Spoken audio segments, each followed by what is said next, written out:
Olá, me chamo Raquel e na nossa aula de Geometria Analítica de hoje vamos conversar sobre o sistema ortogonal de coordenadas. Vamos iniciar falando sobre o GPS.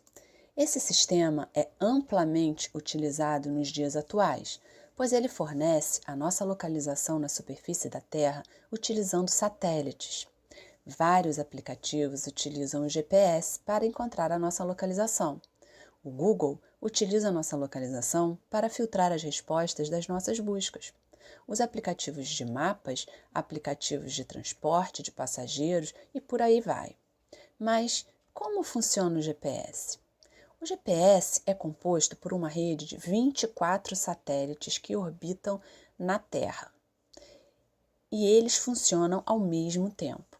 A posição desses satélites é constante em relação à Terra. Isso significa que, conforme a Terra gira, eles giram junto. Esses 24 satélites estão localizados na atmosfera terrestre de forma que, em qualquer lugar da superfície terrestre que estejamos, podemos receber o sinal de pelo menos 4 desses satélites. O nosso aparelho de GPS, por exemplo, o nosso celular, recebe um sinal de cada um desses 4 satélites e calcula a distância que estamos de cada um deles. Na verdade, para localizar onde estamos na superfície terrestre, só precisamos de 3 satélites. É a famosa triangulação dessas distâncias. Mas o que é a triangulação dessas distâncias? Bem, falar sobre isso fica para uma próxima aula de geometria analítica, onde certamente vamos utilizar o nosso assunto de hoje, o sistema ortogonal de coordenadas. Vamos olhar agora para esse mapa. Onde está o Walmart? Podemos dizer que ele está em frente ao ginásio, perto da ponte, enfim, sempre utilizamos um ponto de referência, um marco. No nosso exemplo foram a ponte e o ginásio. Da mesma forma, para localizar um ponto em um plano, precisamos de uma referência. Quando eu falo plano, posso estar me referindo a uma cidade, a uma casa ou a uma placa de computador. E o ponto pode ser o endereço do Walmart, uma porta da casa ou processador.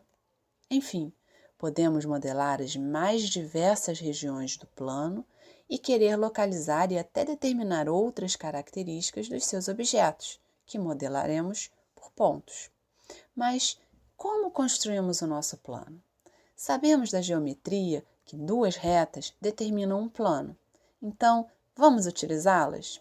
Se utilizarmos 2 retas concorrentes, isto é, que se interceptam, podemos usar o ponto de interseção como nosso ponto de referência, lembra?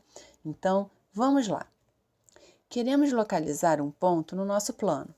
Como podemos localizar o ponto no plano? Podemos utilizar as nossas retas. Saímos do nosso ponto de referência e caminhamos pela reta vermelha uma determinada distância e fazemos a mesma coisa com a reta preta. Mas que distância é essa?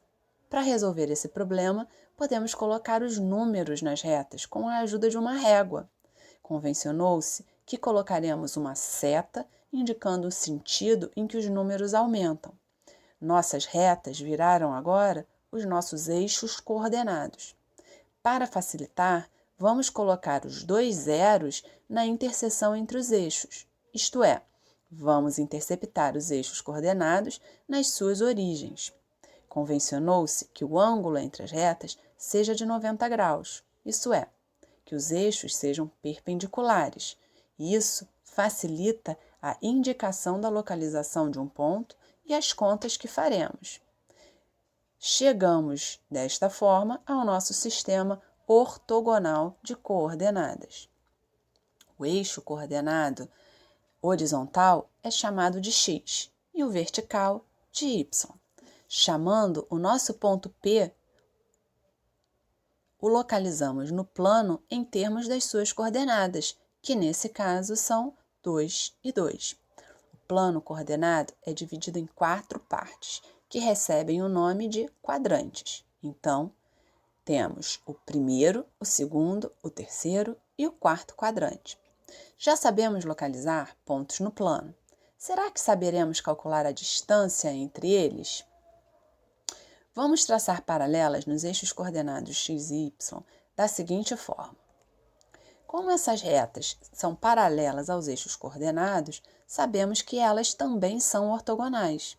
Dessa forma, construímos um triângulo retângulo, com os catetos sendo a diferença entre as coordenadas e a hipotenusa a distância que estamos procurando.